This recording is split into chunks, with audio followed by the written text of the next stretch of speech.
May mga taong hindi kailangang maging perpekto ang mukha upang mahalin ng milyon-milyon.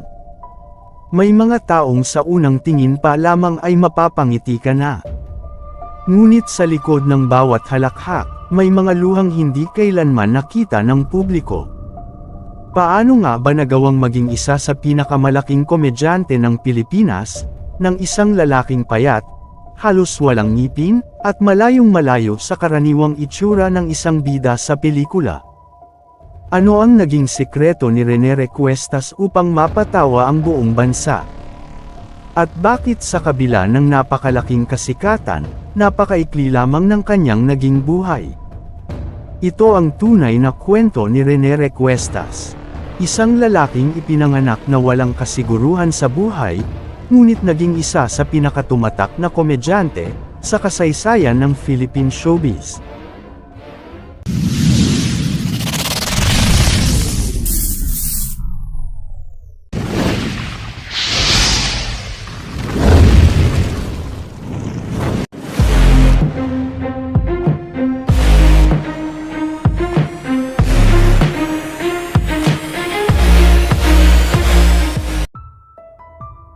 Si Renato Rene Licup Recuestas ay isang Pilipinong aktor, komedyante, at politiko. Noong huling bahagi ng dekada 80 hanggang unang bahagi ng dekada 90, kinilala siya bilang isa sa pinakamalalaking komedyante sa bansa. Hindi siya nakilala dahil sa kaguwapuhan o matipunong pangangatawan. Sa halip, naging tatak niya ang kanyang payat na pangangatawan, halos walang ngipin, kakaibang ekspresyon ng mukha, at ang kanyang mahusay na pagsasalita ng Ingles, na lalong nagpapatawa sa mga manunood. Ngunit bago siya naging bituin sa pelikula, dumaan muna siya sa matinding kahirapan. Bilang isang ordinaryong Pilipino, naranasan ni Rene ang magbanat ng buto bilang construction worker. Naging tindero rin siya ng sigarilyo upang makatulong sa pang-araw-araw na gastusin. Walang sino man noon ang makapagsasabing balang araw, ay magiging isa siya sa mga pinakamalalaking pangalan sa industriya ng komedya. Sa kabila ng kahirapan, kilala si Rene bilang magalang, mapagpakumbaba, at likas na palabiro. Sa unang pagkikita pa lamang sa kanya, mapapansin na agad ang kanyang pilyong personalidad. Mahilig siyang makipagbiruan, at ginagawa ang lahat upang mapasaya ang mga tao sa kanyang paligid. Isa itong katangiang kalaunan ay naging sandata niya sa entablado at sa harap ng kamera. Nagsimula lamang sa maliliit na papel ang kanyang karera sa pelikula. Noong 1978 ay lumabas siya sa pelikulang Ikaw Ay Akin, at sinundan ito ng Pabling noong 1981. Hindi pa siya kilala noon, at kadalasan ay ilang eksena lamang ang kanyang ginagampanan. Mula 1987 hanggang 1988, naging bahagi siya ng dulang WIS, Walang Ibig Sabihin, sa Manila Metropolitan Theater. Dito napansin ang kanyang kakaibang talento sa pag-aadlab. Hindi siya basta sumusunod lamang sa script, nagagawa niyang magdagdag ng mga linyang kusang nagpapatawa sa mga manunood. Isa sa mga unang taong naniwala sa kanyang kakayahan ay ang batikang direktor na si Ishmael Bernal. Isinama siya nito sa ilang pelikula at kalaunan ay inirekomenda kay Marilo Diaz-Abaya. Dahil dito, naging regular siyang bahagi ng programang 6 O'Clock News. Unti-unti nang nakikilala si Rene. Noong 1988, mas napansin ang kanyang talento matapos gumanap sa comedy film na She-Man, Mistress of the Universe. Ngunit lalong humanga ang mga kritiko nang gampanan niya ang katawa-tawang kontrabidang si Don Johnson Wax sa pelikulang Smith at Wesson. Dahil dito ay pinuri ng film critic na si Lav Diaz ang kanyang natural na kakayahan sa pagpapatawa. Hindi nagtagal ay napansin siya ni Joey De Leon. Dito nagsimula ang isa sa pinakasikat na tambalan sa comedy films.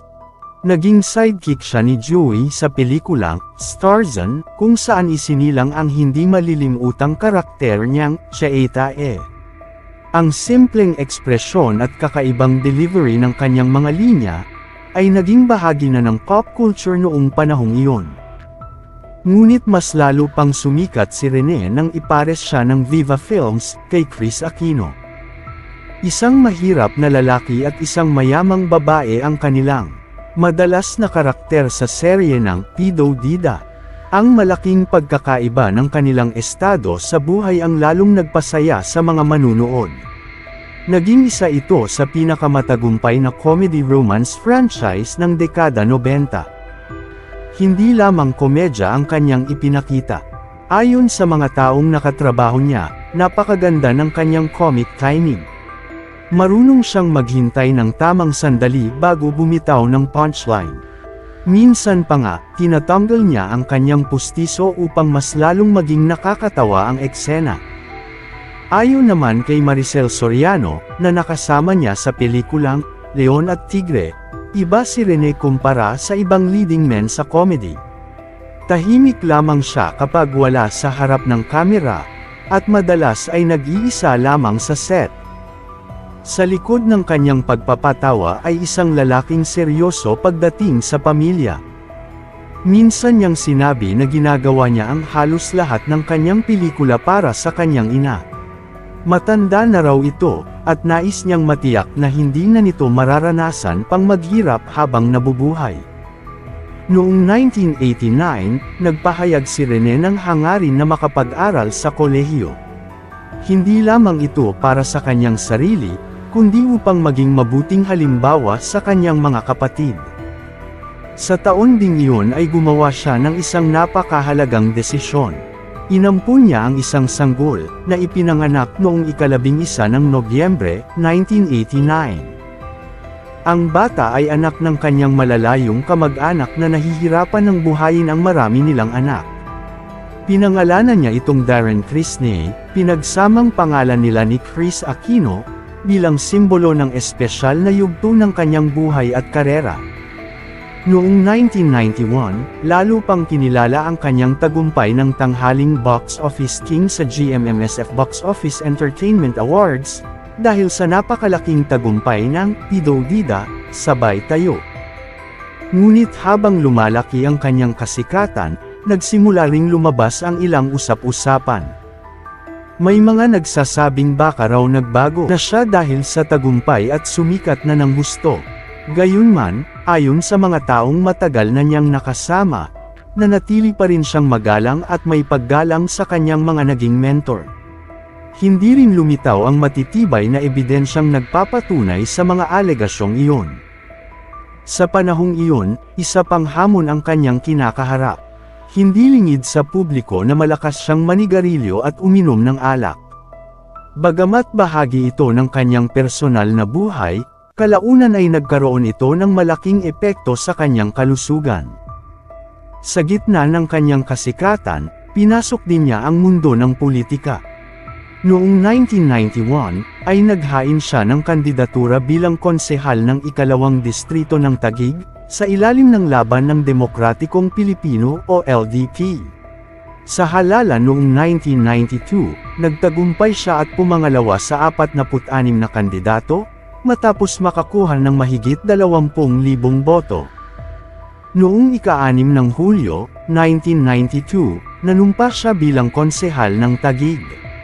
Marami ang naniwalang isa lamang itong simula ng mas mahaba pa niyang karera, hindi lamang sa showbiz kundi maging sa serbisyo publiko. Ngunit wala ni isa ang nakapaghanda sa trahedyang darating. Noong ika-24 ng Hulyo, 1993, sa edad na 36, pumanaw si Rene Recuestas dahil sa magkakasabay na komplikasyon ng tuberculosis, pagkasira ng atay, pagkasira ng baga, at iba pang problemang may kaugnayan sa labis na pag-inom ng alak at paninigarilyo. Una siyang inilibing sa Manila Memorial Park, sa Sucat Parañaque, bago kalaunang inilipat ang kanyang mga labi, sa Cainta Public Cemetery, sa Rizal. Matapos ang kanyang pagpanaw, sinabi ng batikang kolumnistang si Mario E. Bautista, na nakapanghihinayang dahil sa kabila ng pambihirang talento ni Rene sa komedya, hindi siya nabigyan ng pagkakataong maging pangunahing bida sa isang pelikulang tunay na maituturing na obra maestra. Marahil yun ang isa sa pinakamalungkot na bahagi ng kanyang kwento. Isang lalaking nagpasaya sa milyon-milyong Pilipino, ngunit hindi nabutang makita kung hanggang saan pa sana siya maaaring marating. Subalit matapos ang biglaang pagpanaw ni Rene Recuestas noong ika-24 ng Hulyo, 1993, hindi nawala ang mga usap-usapan ng publiko. Dahil bata pa siya at nasa kasagsagan pa ng kanyang karera, maraming tagahanga ang nahirapang tanggapin ang opisyal na paliwanag tungkol sa kanyang pagpanaw. Dahil dito, iba't ibang haka-haka ang lumaganap sa paglipas ng mga taon. Isa sa mga pinakakaraniwang paniniwala ng ilan ay baka raw may sumpa, kulam, o barang na umano'y nakaapekto sa kanyang kalusugan. Ang ganitong paniniwala ay matagal ng bahagi ng kulturang Pilipino, at madalas na lumilitaw kapag may biglaan o hindi inaasahang pagpanaw ng isang kilalang personalidad. Gayunpaman, wala kailanman itong napatunayang ebidensya, at nananatili lamang itong paniniwala ng ilang tao. May ilan ding nagsasabing, maaaring hindi siya nabigyan ng mas maaga at may sensinang gamutan, o baka may mga senyales ng kanyang karamdaman na hindi agad nabigyan ng sapat na pansin. Subalit walang mapagkakatiwalaang ulat na nagpapatunay, na sadyang ipinagkait sa kanya ang kinakailangang pangangalagang medikal. Dahil pribado ang usapin ng kalusugan, may mga nagsasabing hindi agad nalaman ng publiko ang buong kalagayan niya, bago siya pumanaw. Gayunman, walang matibay na ebidensyang nagpapatunay, na may sinadyang pagtatakip ng impormasyon. Ang mga detalye na lumabas pagkatapos ng kanyang pagpanaw, ay tumutukoy sa kanyang malubhang karamdaman, at sa mga komplikasyong dulot nito. May mga lumitaw ring iba't ibang espekulasyon sa social media, at mga usap-usapan na nag-uugnay sa kanyang maikling panunungkulan sa politika. Gayunpaman, walang opisyal na imbestigasyon o mapagkakatiwalaang ebidensya na sumusuporta sa anumang teoryang may kinalaman sa foul play o na may ibang taong responsable sa kanyang pagpanaw. Dahil dito, ang mga ganitong pahayag ay nananatiling walang batayan. Hanggang sa kasalukuyan, ang opisyal na sanhi ng kanyang pagpanaw ay ang mga komplikasyong dulot ng tuberculosis, pagkasira ng atay at baga, kasama ang mga epekto ng matagal na paninigarilyo at labis na pag-inom ng alak. Bagamat patuloy na may mga haka-haka mula sa ilang tagahanga, wala pang lumabas na mapagkakatiwalaang ebidensya na nagpapabago sa opisyal na conclusion. Hanggang ngayon, kapag binabanggit ang pangalang Rene Recuestas, hindi lamang pagtawa ang unang pumapasok sa isip ng marami, kundi inspirasyon. Patunay na ang tunay na bituin ay hindi nasusukat sa pisikal na anyo, kundi sa kakayahang magbigay ng saya, pag-asa, at alaalang hindi kailanman mabubora. Maaaring maikli ang kanyang naging buhay, ngunit ang kanyang iniwang halakhak ay patuloy na umaalingaw-ngaw sa puso ng bawat Pilipinong, minsang napatawa ng isang simpleng lalaking nagngangalang Rene Recuestas. At marahil, iyon ang uri ng pamana na hindi kayang burahin ng panahon.